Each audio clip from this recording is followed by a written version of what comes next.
Operator, greatly appreciated. Hope all of you are doing safe and sound during these rather difficult times with COVID-19. But we are very excited as Premier Boxing Champions continues in this stellar run that we have had over the past several weeks. This upcoming Saturday, November 7th, Fox PBC Fight Night on Fox and Fox Deportes comes your way from the Microsoft Theater here in Los Angeles. Today, you will hear from fighters in the main event of Fox PBC Fight Night, which will deliver a night of heavyweight action headlined by top heavyweight contender Luis King Kong Ortiz, still looking to make his quest and become the first Cuban to capture the heavyweight championship of the world. But standing in his way, no relation to me whatsoever, Alexander the Great Flores. We begin the broadcast 8 o'clock Eastern, 5 Pacific time. Also will feature rising unbeaten heavyweight contender Frank the Cuban Flash Sanchez. He'll match up against Brian Howard in the 10-round co-main event. Also, undefeated Michael Coffey will step in to take on the hard-hitting Joey Abel in an 8-round heavyweight duel. Don't forget, there's also PBC action tomorrow night, which I will be fortunate to be on the call with alongside Shawn Porter and Jordan Plant. FS1 PBC Fight Night headlined by unbeaten welterweight Imantas Staniones, who is trying to graduate and become a contender, but he will match up against Justin Deloach in the main event. That broadcast will begin 8 Eastern, 5 Pacific time, also here from Los Angeles, both events promoted by TGB Promotions. This man has been very busy over the past, just time and time again, putting on world-class events around the world. He is the president of TGB Promotions. He understands the sweet science better than anybody that I know. Here is Mr. Tom Brown. Well, thank you, Ray. You know, whenever you announce a card, whether you can announce Spence, Garcia, anyone, the casual fan will always say, hey, great, any heavyweights on the card? Well, we've got heavyweights. Boxing fans love the power and drama of the heavyweight division, and this lineup, November 7th, will provide both. Ortiz has long established himself as an upper echelon heavyweight. He was 343-19 as an amateur. I mean, it's unbelievable, making him one of the greatest Cuban heavyweights of all time. And he's still one of the most feared men in the heavyweight division. And we know he's got a hungry and game opponent in front of him on Saturday night in Alexander Flores. This fight was very easy to make. We made the call to Flores' team, and this thing was wrapped up, really very quickly. The kid wanted to fight. He's focused, hungry, and ready to go, and he knows what a win over Ortiz can do for him in his career. So I'm really looking forward to this lineup of all heavyweights, and I'll throw it back to Ray to get things going here. Thank you very much. Thank you very much, Tom. Greatly appreciate it. You know what? When it comes to the heavyweight division, this heavyweight main event, the one thing I'll tell the media is expect the unexpected. That is what you get when it comes to when the heavyweights step inside the ring and collide against one another. Let's meet one half of the main event. His record, 18 wins, 2 losses, 1 draw, 16 wins coming by way of knockout, 30 years of age from Rowland Heights, California. His last 14 wins have come by knockout, including his most recent victory as he stopped Mario Heredia in November of 2019. Only blemishes coming against former heavyweight champions, including Charles Martin and Joseph Parker from Australia.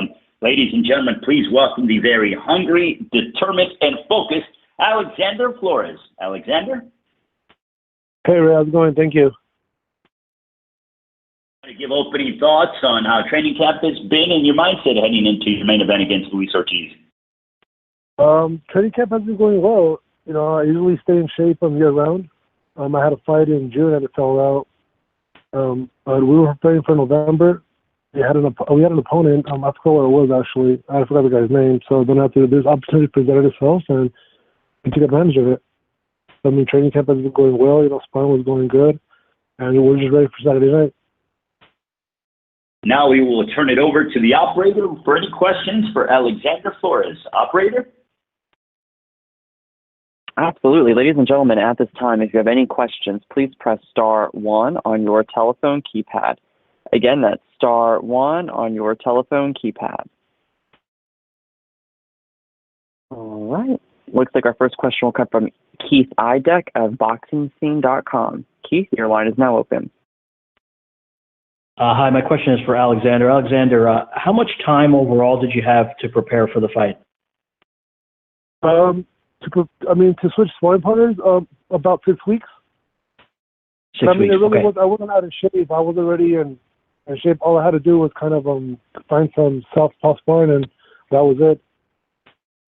I know it's been challenging for some fighters during the pandemic to find the right sparring because of the restrictions and everything. How was it for you overall? To be honest, in the beginning it was pretty tough, but we made some phone calls and we found some guys locally, so we got the sparring in. I was blessed to find a few southpaw sparring because it could be difficult to find some great quality southpaw sparring, but we did find some. Right. Can you just speak to the opportunity overall? Obviously, Luis Ortiz is an elite-level heavyweight who's only lost to Deontay Wilder. What would it do for your career? Of course, it would do a lot, but can you put into words how it would change your career and change your life if you pull off an upset on Saturday night? It would change my career dramatically. For instance, when Andy fought Joshua, not that Ortiz is the champion, but just like that happened overnight, it can happen the same way to me. It's a great opportunity. There's no way I can turn it down. Especially during this pandemic, it's hard to find a fight or to get fights. But like I said, I'm usually in shape year long, and I was just ready for a phone call. What do you think of Ortiz at this point? He hasn't fought in almost a year, I guess, which is the case for a lot of guys. But he's an older fighter now, and he has been knocked out twice now. So what do you think of him overall? Ortiz, he's a great fighter. He's still one of the most feared men to fight. I don't know why, but a lot of fighters don't fight him at his level. Ortiz, he's a champion. He's a great fighter. His only losses were just to Deontay Wilder. You obviously had no hesitation to fight him, and a lot of guys have. He's been avoided to some degree by certain guys. What made it different for you? Well, he fought Wilder twice, so whenever you fight at that caliber, you're going to give it your all in training camp. And he's already up there in age. I think he's 40, 42, 43, something like that. The older you get, the harder it is to recover during fight camps. We do most of the beating during the camps. It doesn't get easier, but maybe his age will show up Saturday night. Who knows? Mm-hmm.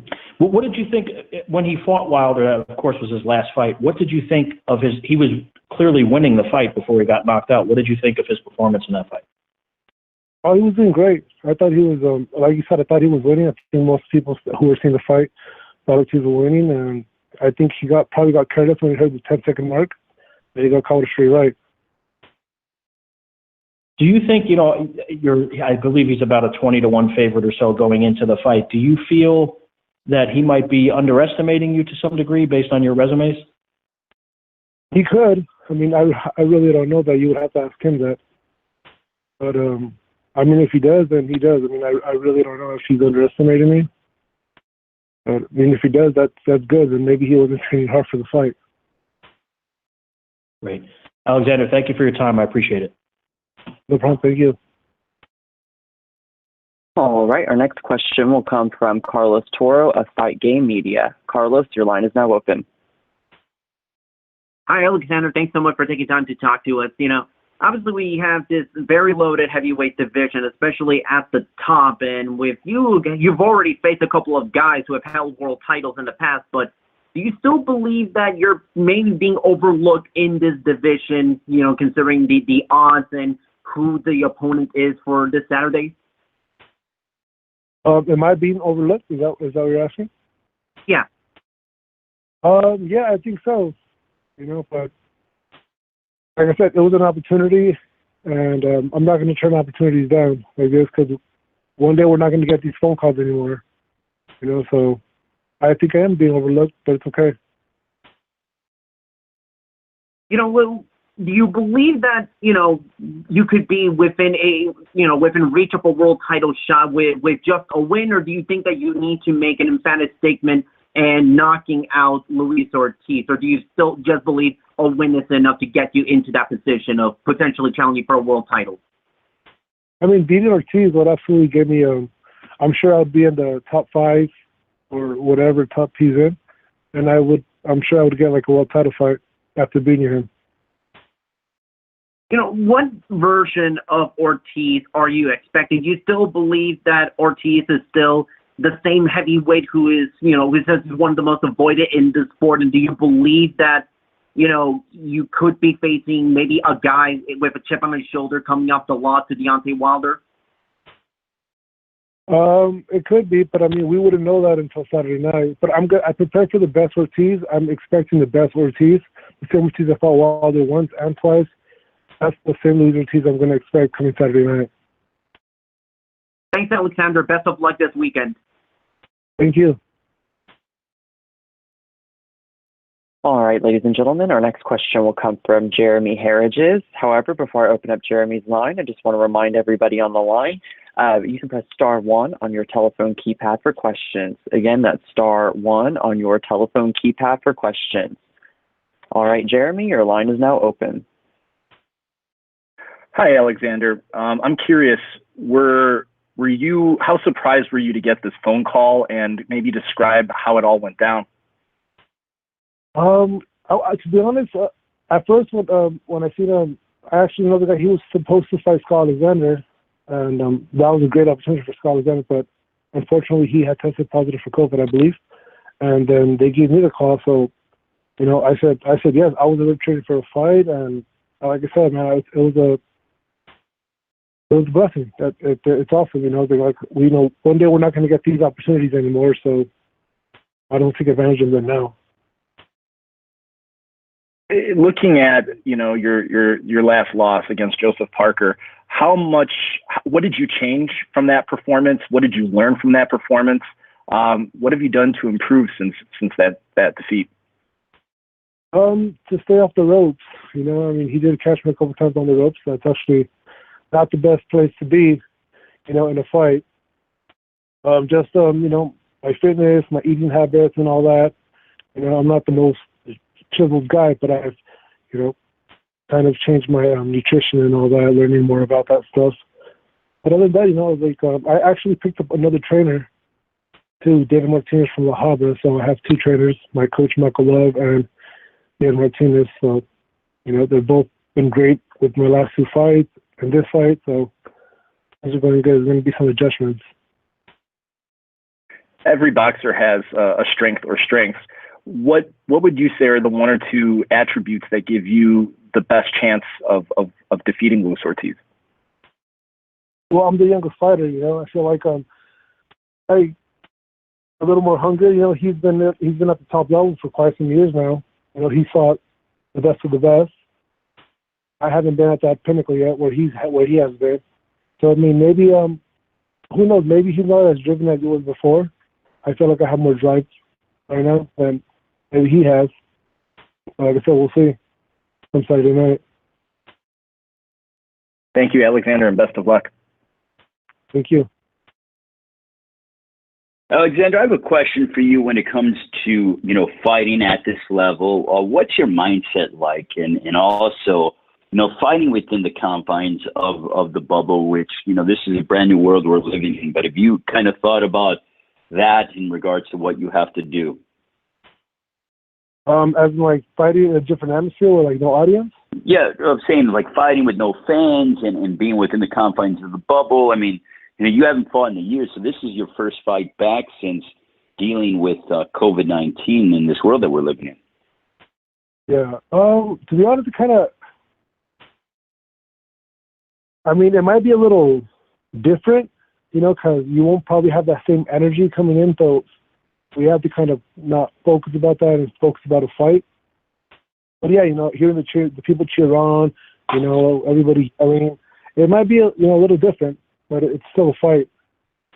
But we'll see how the atmosphere is come Saturday night.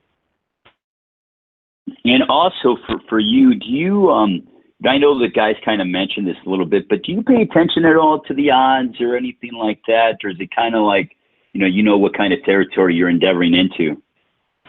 To be honest, man, I don't pay attention to none of that.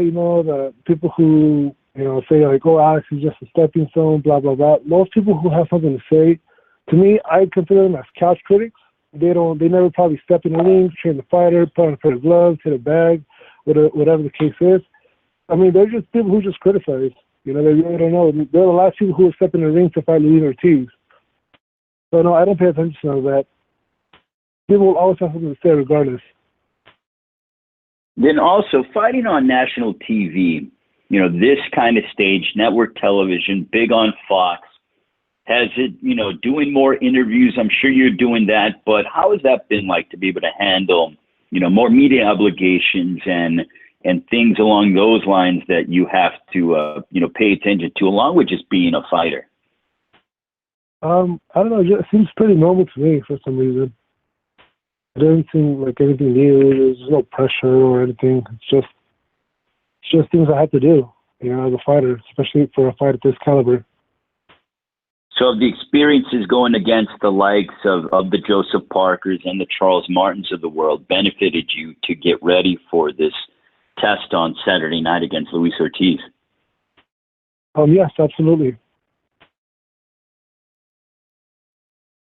And just, you know, going ahead, and has there been anything more that you focused in on preparation-wise for, you know, a fighter of this caliber and stuff like that? I mean, you know, fighters say they learn a lot as they go up in class competition-wise, like things they could have done better in training camp, things that they like to tweak. Are you along that same mindset? Yeah, of course. I mean, we have to be on the P's and Q's from Saturday night because, you know, Ortiz is he's no slouch. You know, he's a great fighter. And I'm sure he's going to be on his P's and Q's coming that night, you know. Like I said before, we're expecting the best Luis Ortiz from Saturday night. Do you think that... go ahead. I said we watch video, you know, see what he does, you know. So we're kind of... we have a few things that he likes to do quite often that we have in mind for. Are you worried at all about, like, veteran-like tactics? I mean, you heard Tom Brown mention his extensive amateur background, the fact that he has been in the ring with, you know, Deontay Wilder twice, but are you cognizant of veteran-like tactics that he may employ during the course of the fight? Am I worried about that? Veteran-like tactics. Like, are you cognizant of it? You know, like certain things, you know, they call them, you know, the tricks of the trade in boxing. You know, little nuances, the subtleties that fighters use. No, not really. I mean, I spoke with former world champions as well. You know, so I mean, I know what they would use too during sparring and all that. So I mean, I feel like we get more experience sometimes from sparring than what we do from an actual fight. You know, because we're always sparring constantly before a fight. Gotcha. Okay. Well, I greatly appreciate Alexander. You know, thank you. You know, very much and stuff like that. And if we have the operator for more questions, by all means, you can go ahead and, you know, make sure to, you know, continue to ask your questions to Alexander Flores. Well, thank you. Sorry about that. As a reminder, ladies and gentlemen, you can press *1 on your telephone keypad for questions. Again, that's *1 on your telephone keypad for questions. And at this time, there are no questions in queue. All right. Well, we're going to go ahead and let Alexander Flores go. Alexander, if you have any parting comments, one thing I always like to ask prize fighters is your prediction for the fight. You can choose to give one, you can choose not to, but what is your prediction for your fight against Luis King Kong Ortiz? We train to win, you know, so Saturday night we come to win, and that's what we're going to do. The goal is to win. All right, Alexander, thank you so much. We look forward to Saturday night. Awesome. Thank you. See you guys then. All right, Alexander Flores joining us. He will match up against Luis King Kong Ortiz. And unfortunately, Luis Ortiz had a last-minute obligation that came up. So if any of the media members have a request for Luis Ortiz, all you have to do is reach out to a member of the PR team, and they will do as much as they can to set you up with Luis King Kong Ortiz. So if you have any questions for Luis King Kong Ortiz, reach out to our outstanding PR team, and they will get you squared away to have a conversation with Luis Ortiz. He had a last-minute obligation that came up. But we appreciate all of you joining us here on the call. Thank you so much. Remain safe during this rather difficult time. And also, we have a triple header of the heavyweights. As I talk